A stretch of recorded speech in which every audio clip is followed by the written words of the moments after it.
You want to listen to a podcast? By who? Georgia GOP Congressman Doug Collins. How is it? The greatest thing I have ever heard in my whole life. I could not believe my ears. In this house, wherever the rules are disregarded, chaos and mob rule. It has been said today, where is bravery? I'll tell you where bravery is found and courage is found. It's found in this minority who has lived through the last year of nothing but rules being broken, people being put down, questions not being answered. And this majority say, be damned with anything else. We're going to impeach and do whatever we want to do. Why? Because we won an election. I guarantee you, one day you'll be back in the minority and it ain't going to be that fun. Hey everybody, welcome to Doug Collins Podcast. They got a special time. We do a lot of politics on this podcast, as you well know. We also have a lot of fun with Friday's Finest and football and everything going on.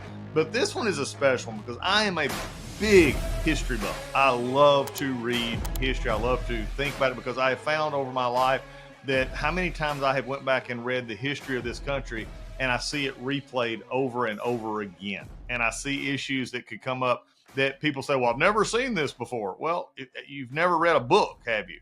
And I think this is what comes up. So today, this is an interesting time when you got a lot of economic conditions, inflation. You got our, we talk a lot about national security. One of the biggest national security issues that's not ever spoken of is our basically food supply. It's our agriculture, it's our farmers, it's the folks who feed us. And this is a lifestyle that is, frankly, has been, lived for the start of this country to now. It's always been, one in which we have to fight for, but it is in danger. And that family farm is still precious to me and precious to my family. My grandparents were dairy farmers over in Greene County.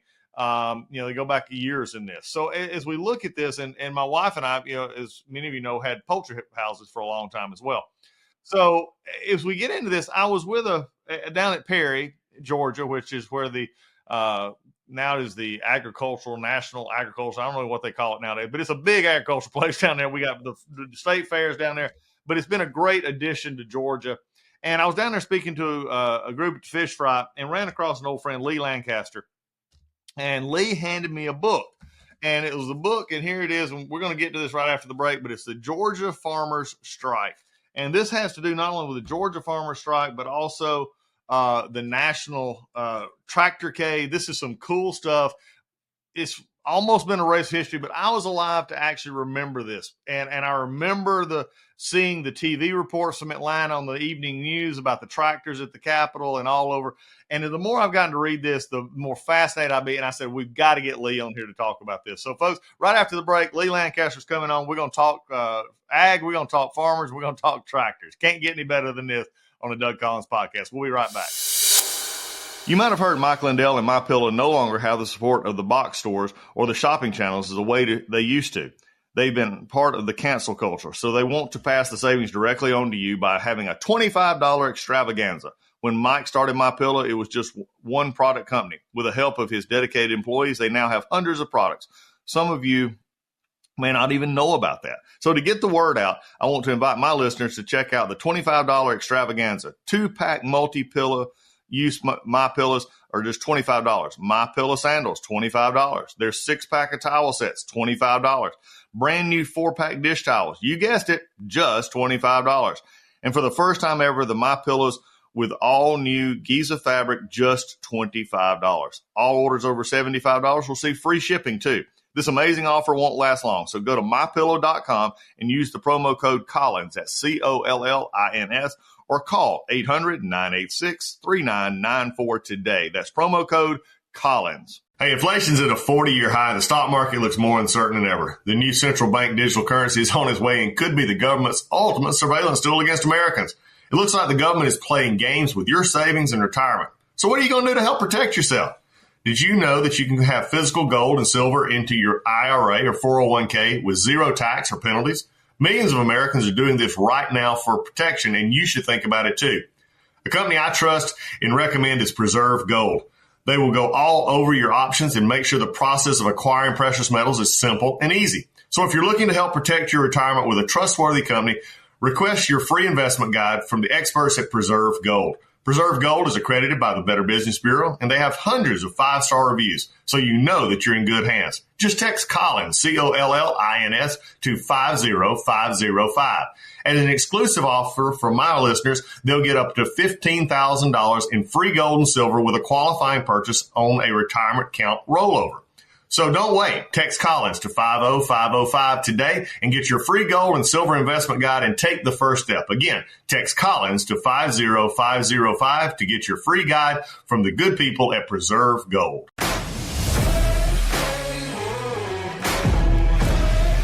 Folks, we're back. And, Lee, welcome to the podcast. Glad to have you here. Glad to see you, and hope all is well with you. Thank you, sir. Thank you for inviting me on. It's gonna be fun today. Now you're still with the Ag department here in Georgia, right? I was in the building that you're talking about. I work for the Georgia Department of Agriculture, the Georgia Grown Building, and we have the baby barn at the Georgia National Fair. I was where we talked the other day. I was within 5 foot of where I handed you that book, and that's my job. We deliver a calf every day to bring folks back to understanding where animal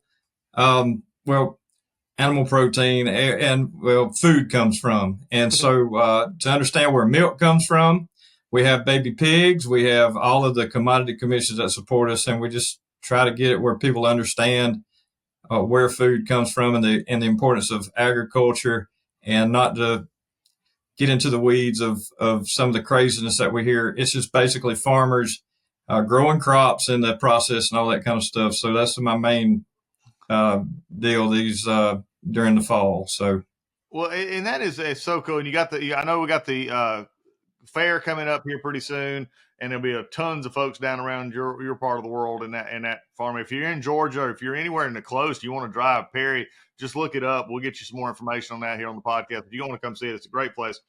Really different here in the Southeast as we go in. But one of the things that was brought up, and you and I began talking, you showed me this book, and it brought back memories. From the moment you handed it to me, because I love to read, and so I've been looking over it, reading, and the pictures, I went through the pictures, and they brought back memories of my childhood. I was about 11, 12 years old when this actually happened.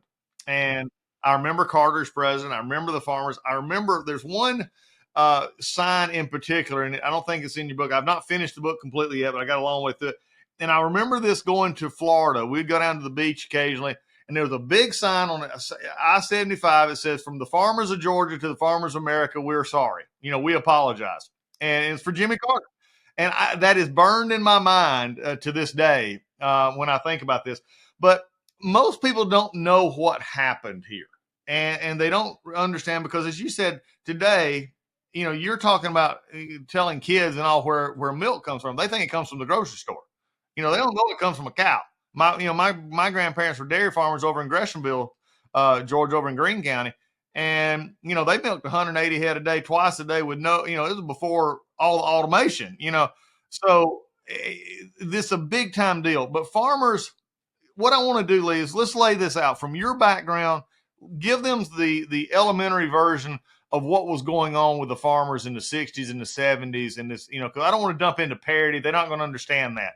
Tell them, and this is my podcast, and we reach all over the country. So I want them to understand, because one of the things I'll say in dealing in Washington and dealing with my friends, Austin Scott, a lot of others who deal in ag up in Tommy Irvin, I knew Tommy from a long time ago, and Gary Black is a dear friend of both you and I, former ag commissioner, and of course, Tyler Harper, who's the new one. Ag is still hurting.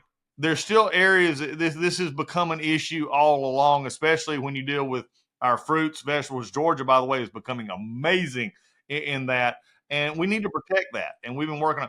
So give us a little primer. In the 60s, 70s, it led up to what we now know is the farmers' strike, or the tractorcades here across the South and across the country, for that matter. Well, thank you. Everybody that came back from World War II, they left plowing with a mule, and then when they came home from World War II, they were plowing with a B John Deere. And so you were doing 2 rows at a time, and then you start with a 40-20, and you're doing 4 rows at a time. And then when you get into the 70s, you're doing 6 rows at a time. And so as you can imagine, the larger the tractors get, the less people it's going to take to farm. you remember a lot of farms that were doing the sharecropping, that was 40 acres. Yep. And that was it. That was all you could do. You imagine 40 acres with one person right now.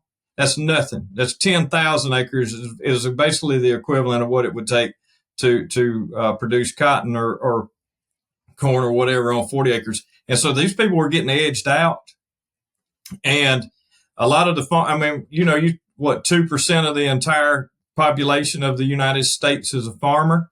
I don't know what the percentage was in the 70s. It was probably around here. It was probably 75 or 80%.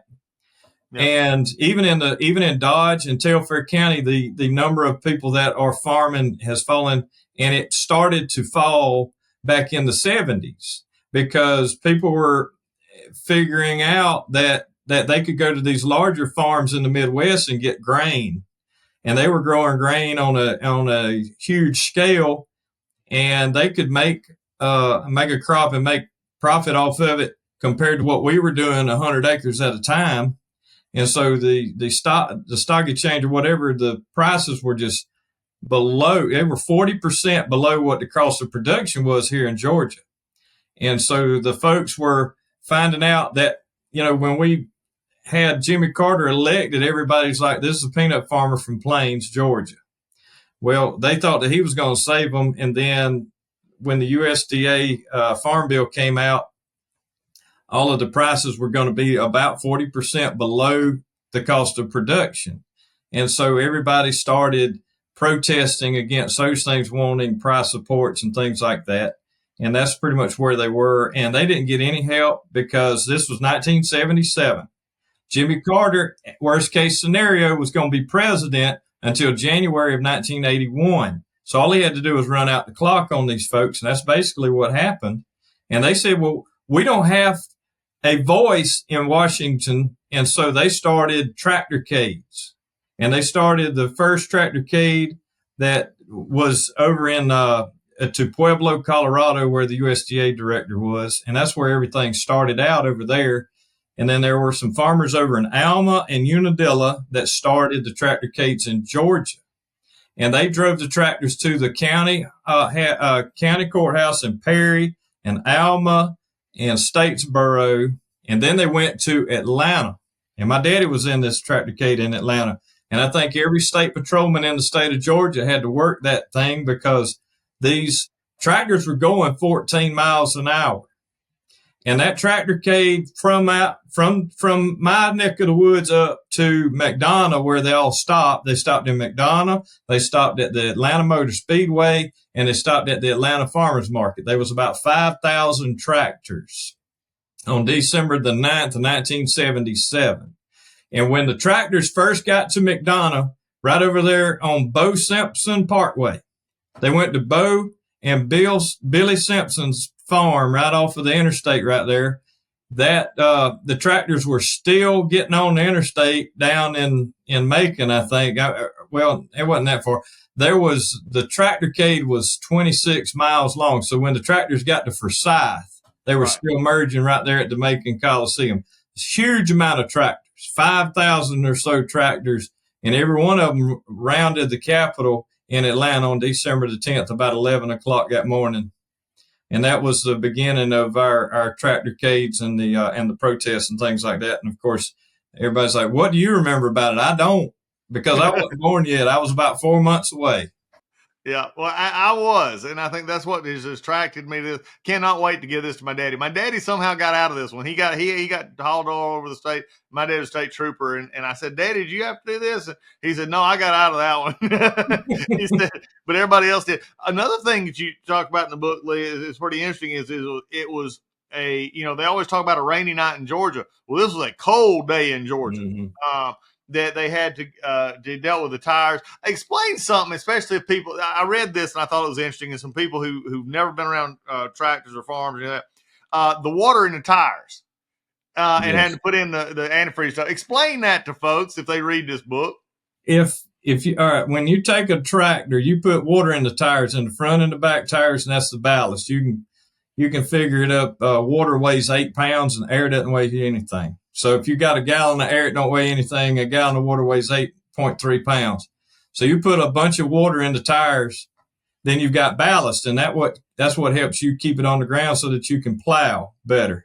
So the farmers tried their best to get the water out of their tires, but if you look on your car, the valve stem is up here and the ground is down here. So all the water you can get out of that tractor is still about that far, and that water would freeze. And so they had to put calcium bicarbonate, I think, in it. And you had to pour it in there. And a lot of them would put antifreeze in there. And a lot of them thought, well, we got this little bit left. Well, that little bit right there froze. And it was like riding the American Scream Machine trying to get it going. And it's an out of balance deal because you probably got 40 pounds of ice on that tractor and it just didn't work. And my daddy and them, they didn't know how to put cardboard on the radiator to make the tractor hot. And they was about to freeze to death. And some of them said, go get some cardboard. And he put some cardboard on it. And he told me, he said, I took my coat off on the way back down there. I was doing good, you know. Well, see, that's when the North Georgia farmer came in, you know, cause we done gotten we knew what the cold weather mornings like up in the mountains up here. And yeah, y'all helped us out with that. Y'all told us what to do, sir. Yeah, because we had learned that one before. And I think that's interesting. Let's talk about some of the folks here. And like I said, I'm still in the process reading. A lot of these names are familiar to me.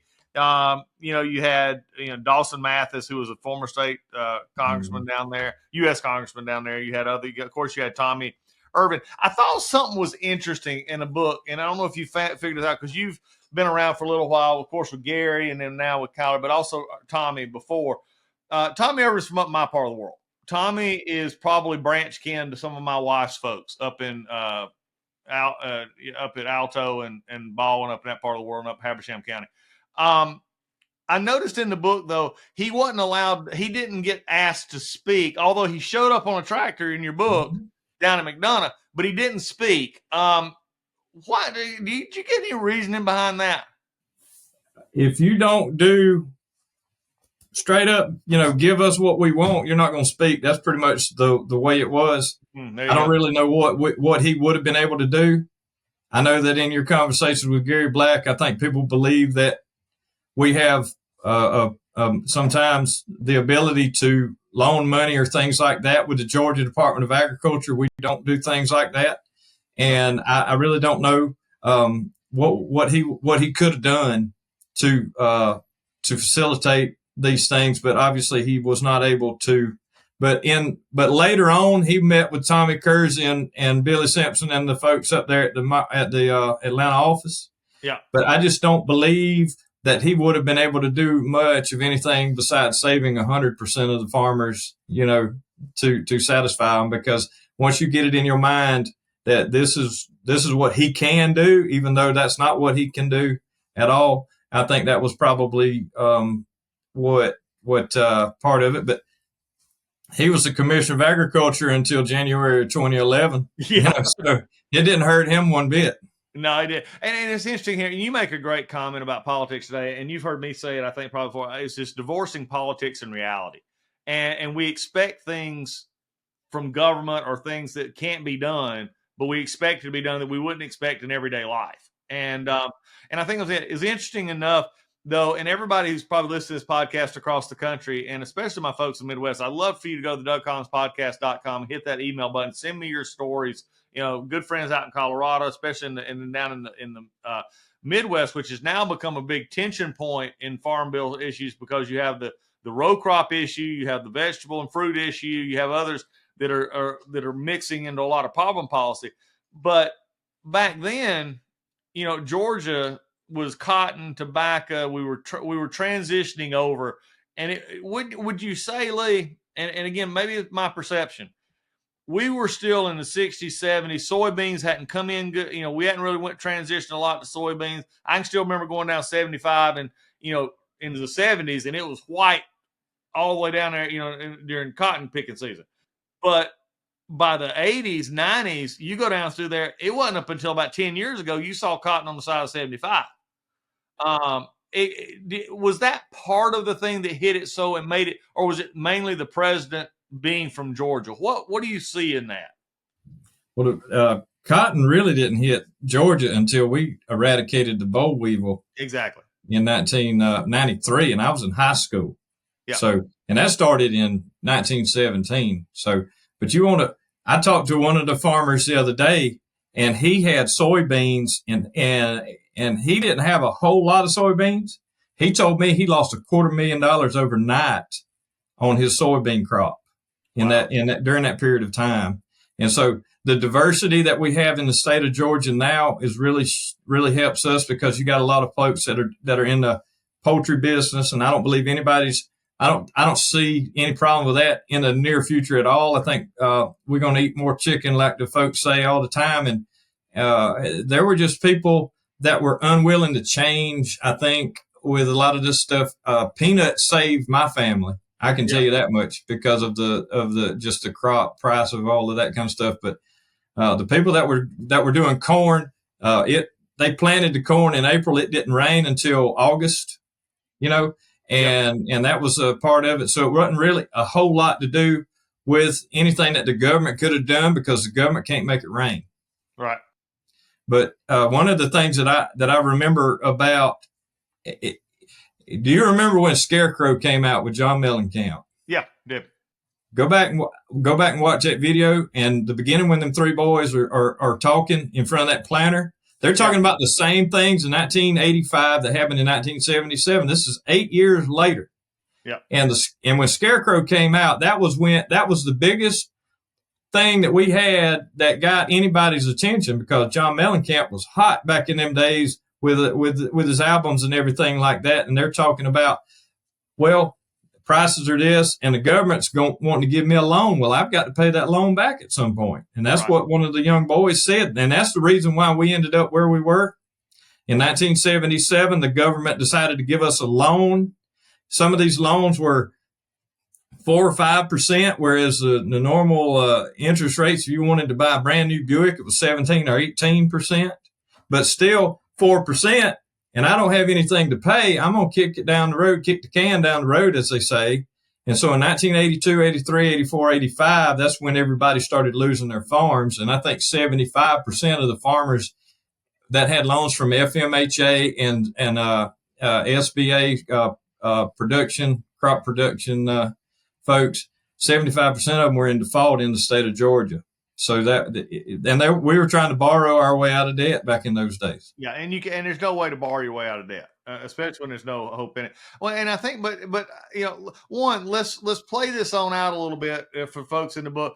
They did the strikes here, then it went up to D.C. The Farm Bill, by the way, this is something that is fascinating to me that nobody understands. The Farm Bill is no longer the Farm Bill. The Farm Bill, it hadn't been since really the 60s, 70s when they started this process. Is a multi-year bill, so it's not up every year. It's not up every 2 years. It's a multi-year bill, depending on when they can pass it. And about 80% of it has nothing to do with the family farm at all. This was done by, what happened to be a compromise, if you would, between inner city and urban legislators and rural legislators to get food stamps, Medicare, all these other stuff passed that are in the food subsidy programs that are on there. And then we have to the farmers have to deal with, what's left. And they're the ones that, frankly, it's named after. Everybody thinks it's a farm bill. If it was, it's not. Tell us what, after all this goes on, as we now know through, farm aid and everything, as you mentioned with John Mellencamp, not a lot changed. And they basically, I was interested in your comment earlier that the Carter administration basically kicked the can down the road. Yeah, it was not something that he was interested in. I tell you how far it went. In 1977, he was inaugurated in January. And in March of 1977, he asked the USDA secretary to cut the peanut program 25%. The USDA wanted to be completely the government wanted to be completely out of the agriculture business. And there were only two subsidized crops. One was peanuts and the other one was rice. Rice is in Arkansas, so we know about peanuts. We don't know a whole lot about rice. He wanted to cut the peanut production, subsidies by 25%. And he's a peanut farmer from Plains, Georgia. He got to know at least 10,000 peanut farmers So you think he's going to be tone deaf about everything else if he's tone deaf about the peanuts? So that was the canary in the coal mine right there. That was when it really started to hit people that, oh boy, we in for a bumpy ride. But there was not a whole lot left to be able to give to the farmers anyway, because you had the oil embargoes and all of these things. The economy was awful back in those days. You had inflation in the double digits. You had interest rates in double digits, and the approval ratings of the president were in his approval ratings were in the 30s. Right. So that was not just the only thing. So the economy was awful. We were in a terrible recession, and we're a lot like that nowadays. I just don't believe anybody really wants to say it. Right. Well, one of the things that came out of this, and for farmers and looking at the agricultural industry and business here in Georgia in particular, which is still, by far the largest industry in Georgia is still agriculture. And as much as we've grown in other areas with manufacturing, all the stuff around Atlanta, it's still ag. Ag is still our biggest commodity and its biggest industry. But do you see coming out of this, and just a curious question here, coming out of what happened in the 70s, the 80s, and into some of the other issues with the commodity pricing and other, there began to be a diversification in Georgia. And now, at Alma and other these places, you now have blueberries. You have, we have the fruits. You have, that we see all around down there, which has become one of the largest. I mean, most people don't realize, and I think it goes year to year, Lee. Correct me if I'm wrong here. It depends on the year, but Georgia is the number one producer of blueberries in the country, correct? Yeah. Yes.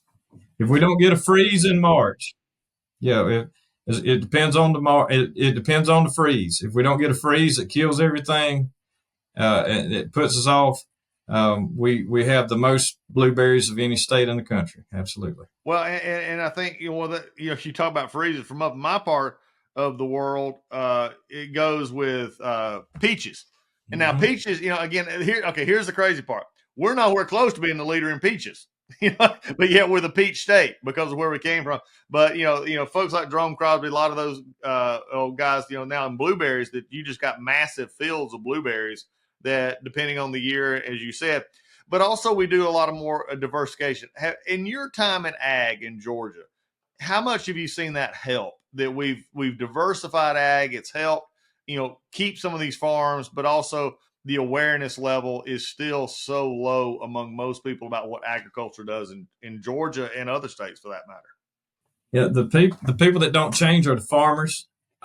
People who you talk to right now, I know that Albert Wilds is in that book. He's a blueberry farmer, one of our largest blueberry farmers. He got in it on the ground level. Albert was growing hogs and growing corn and all these other kinds of things, soybeans and things. The farmers never change. If you got a person who's and the Lord calls him to preach, he's going to preach. Yep. If the Lord calls him to be a farmer, he's going to raise anything he can get his hands on that he can, but up to a point where it's not a hobby. If I lose $500,000, I'm going to find something else to grow, but I'm still going to be a farmer because God gave me these gifts and he ordained me to be a farmer. So that's the thing that has never changed. One of the things that you'll look at is the apple people. The apple farmers, their granddaddies were dairymen or they grew cotton. Yeah. And the boll weevil came and hit us and we had to find something else to grow. And we started growing peanuts and apples and Vidalia onions and all these other kinds of crops. We had 5.5 million acres of cotton when the boll weevil came, and then we went down to almost nothing. But those farmers didn't have anything else they could do, so they had to scratch out a living, and they learned some other crop to grow. And there was a man named George Washington Carver over at Tuskegee, and a man named Tom Houston over in Columbus that got together, and that's where Tom's Peanuts comes from, and that's where peanut butter comes from, and all those other kind of things. And so God gave us something to grow because that's what we do. Special heart there for that. Well, and look at it too, and we think about it today. A few years ago, I think wasn't it Hurricane Matthew? Michael.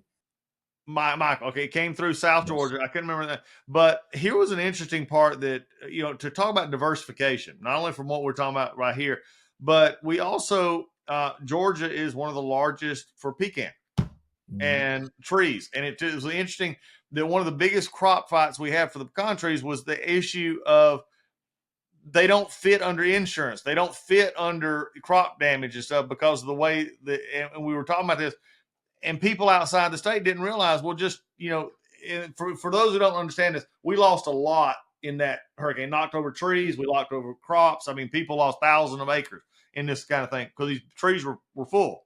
And nothing fit them. And I remember talking to some folks up in DC and some other places during that time and trying to explain to them. They said, well, they've got insurance. I said, but you can't just replant a tree and it all of a sudden, it's not like cotton. You replant it next year, it'll grow up. Or peanuts, you put them in the ground next year, they'll come back up. It's going to take 11 to 12, 13, 14 years before that tree will produce what it was producing when it got knocked down. But it is interesting that we have that kind of diversity now in Georgia with pecans, with the pecan, depending on, as Gary Black loves to say, it depends on how much you're paying for them. How you go. But you got, the other crops, row crops, but fruits. I see that as a benefit of a lot of those who sat on those tractors and said, we're going to fight for a way of living. Yeah, there were all of these farmers that did that. Like I said, they're still around. A lot of them are, and they're still in the business, even though they did lose a lot back in those days. All of the farmers that I talked to, they're still farming, even after 45 years. So, like I said, it's in their blood. And the thing that I talked to some folks the other day during the Tropical Storm Debbie, there were a lot of people that lost a lot of crops over in East Georgia. We had 18, 20 inches of rain. Yep. And I told them, I said, you may have never seen this before and you may never have had to deal with this before, but you go talk to some of the older farmers. It's happened before. And all you got, it may not be a good thing. It may not be the answer that you want, but these things have happened before. And you just got to go through and talk to some of the farmers that have gone through it. And the farmers that went through this, they tightened up and they became better farmers because they knew there wasn't a whole lot of margin anymore. There used to be margin. There wasn't a whole lot of margin of error once this came about. What happened to the leaders? Tommy Kersey, all these others out there we talked about, you mentioned them earlier. What has become of them and their families? Tommy Kersey, he was working over in, he stayed over around Unadilla, and he and his brother Wendell, they built Southeast Livestock Arena that you see in Unadilla on I-75. And Wendell, he's still with us. Tommy died in 2017. His brother Leighton, I think, died in 21. I talked to Leighton's daughter a pretty good bit. I see them. They still live around Perry. Okay. But Tommy Fulford, he died. He was one of the first people that I knew of that died of COVID. And then Tommy Carter died in 1997. I think he had heart failure. He was a young man. But he went to school with a lot of the folks that I knew over. He was in Alpha Gamma Rho up there at the University of Georgia and knew a lot of the guys that were in, at Georgia at the time in the the early 70s. Right. Yeah, Ellis Black's mentioned in there. I had the pleasure of serving with Ellis. It is a national. I just think it's just a national treasure just to listen to Ellis talk and keep everything up. Absolutely. I mentioned something earlier to my producer, and we were talking about this. Explain the state senator now, Russ Goodman, who's down in his family, been farming for generations down there. But he mentioned something the other day when we were talking about this, that the pricing, and especially when we get back to some of this commodity pricing, is not changed a great deal in a number of years. And that, talk to us a little bit, because people go to the store and they see their clothes price, they see this. Explain how that, like cotton prices or other prices have not really kept up with, quote, what we see as inflation or anything else in these industries. Well, the things that you look at, like gasoline and diesel and those things, they've come and gone. They go up and they don't seem to come down as much as they go up. Input prices have taken a beating. because of where the fertilizers, you can add a zero to what the fertilizers were just about 7-8 years ago. And then you think about the diesel prices, the red dyed off-road diesel, how much they cost. H2A labor is $18 an hour right now. It was 11 or 12 just a couple of years ago. All these things add up. But the thing about it is your cotton 68, 70 cents a pound.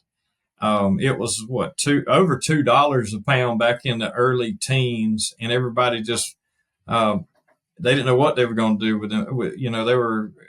But it fell right about the time they started, planting it again in 2013. And so, that's the only time that I've ever seen really the commodities be a really good, at a good level. And I don't know if they're going to get over $1 a pound anytime soon with cotton. And you think about cotton was that price during World War I. Is there anything that you can buy that costs the same as it did during the George W. Bush administration? There's nothing like that. Cars, anything like that. And agriculture is the basis of the economy. That's always been the thing that I think, nobody's going to change my mind, because I can't live without eating a piece of bread or something during the day. So until that changes, that's still going to be the basis for the economy in my mind. But the loaves of bread, they've gone up, but the price of wheat is still the same. And I talk to people that make shirts. There's some folks that make shirts, and they never leave the Southeast. And cotton 68 cents a pound, and the shirts are one thing. And we figured up that if that shirt weighed 8 ounces, that cotton would be worth $70 a pound. So it's 100 times more than what it is when the farmer pays for it out of the field. And and it's got to be refined and made into some other things. You got to gin it and spin it and weave it in the cloth and all those other kinds of things. So we're taking advantage of, obviously, and that's the thing that was happening in the 70s. People were talking about this is how much this is, and you look at the prices of everything has changed except for the commodities, because the commodity folks that are on the stock exchange, they don't farm, and they want to get as little out of it as they possibly can so they can turn it around and make as much as they can, but they're not being greedy. Okay. They're trying to make it profitable. They got to make a profit too. And they got to take it from Georgia to Oklahoma or to Nebraska or somewhere like that, or even send some of the cotton and things over to China. And so the commodity prices are still relatively close to what they've always been for some reason. Isn't it, except for that spike up in the early teens. So really what you just said there is the cotton price, and we'll just use cotton as an example here. The cotton price today is basically what the cotton price was in the 70s. Yes. So, you think about it. Yeah. It's unbelievable. People, again, need to hear this. Lee, this is why I wanted you on today. This is why I wanted to talk about this, because people need to understand that, their food doesn't come from the grocery store. It comes from a farmer. It comes from somebody who's grown it, got it to market. And if it doesn't start there, it's not going to ever get there. And I think that's what you're doing down there with the Georgia Grown, also with the ag, part down at Perry. If you had, and you do this every day, you birthing the calves, you're doing everything else. If you could speak to a larger audience and say something that your family talks about with ag, looking back on the folks that I've known, what would you tell a generation? Because I speak this from a military perspective as well. We had the longest war in our history, and less than 1.5% of the population had direct involvement in Iraq and Afghanistan. Less than 1.5%. So everything that's talked about, for those of us who actually were in Iraq and Afghanistan, there was a minute portion of this country that had it. Farming is very similar in that everybody benefits from it, but very few are involved in it like they were at one time. What would you tell all those folks in other places who have no concept of farming to make them understand that there's value in all of us? They need to do the research and just look where these things come from. And the best way to do it is you get a jug of milk and you look for the ingredient label. Yeah. Okay. And you're like, oh, look here, it contains milk. It's not made in a lab. And when I talked to the Rotary Club over in Dublin the other day. I went by 4 roads that were named after dairies. When you go Yeah. when you go down I-16, you cross Walk Dairy Road. Well, Walk Dairy isn't there anymore. Okay, Right. and we didn't have competing dairies. They had enough to deal with as they were. And so that's the thing that I talk to people about is the farmers market. There aren't many farmers at the farmers market. Right. I'm on the farmers market board in this county, but I can tell you that the farmers are growing things and they're putting it on trucks and they're sending it out by the truckload, 70, 80,000 pounds, 40,000 pounds at a time. And so in order to support your local farmers, you need to eat things that we grow here in the state of Georgia. And the best way to do that is Vidalia onions and blueberries, pecans, pecans, peanuts, those kinds of things. Satsumas, look up satsumas. We're growing more satsumas every day. That's the best thing in the world. You can peel it without using a knife, that kind of stuff. So just go to don't worry about natural. Don't worry about organic. Worry about Georgia grown. There you go. Get Georgia grown out there. We got it all over the country. And this is what look, I'm so glad we had this talk. We're going to have some more on. I think I'm going to spend a little bit more time on with a lot of our friends as well. By the way, also a good mutual friend of ours, Terry England. I told him I was going to do this, said to say hey as well. So Absolutely. We'll get in it all. Folks, this has been a great time. Lee, thank you for this book. Folks, where can they get this book? Can they get it on Amazon? Where can they get this book? You can get an autographed copy on LeeLancasterBooks.com. There you go. And you get the unautographed one. Right here. You can get one. You can get one from Amazon, and we just started the website. And so y'all give me a little space. I'll get to you as soon as I can. I'm still learning this newfangled internet stuff. I love it. Well, folks, Lee, thanks for being a part. Folks, if you want an interesting read, you want old, ag South, and you want, understand politics. I started off the podcast by saying, if you don't understand history, you can't understand tomorrow. Well, this is a great place to put it. And, for folks, and maybe if you've never been on a farm, well, take a read on this book. It's fun. There's some fun stuff in it about fights and who got in what and somebody got left in a tractor. I mean, it's just some pretty cool stuff in it. But if you're from a farm, especially in Georgia, this is our history. This is who we are, and the folks that come out of it want you to take part. Lee, thank you so much for being a part of the podcast. And folks, we'll see you again for Friday's Finest this week. Take care.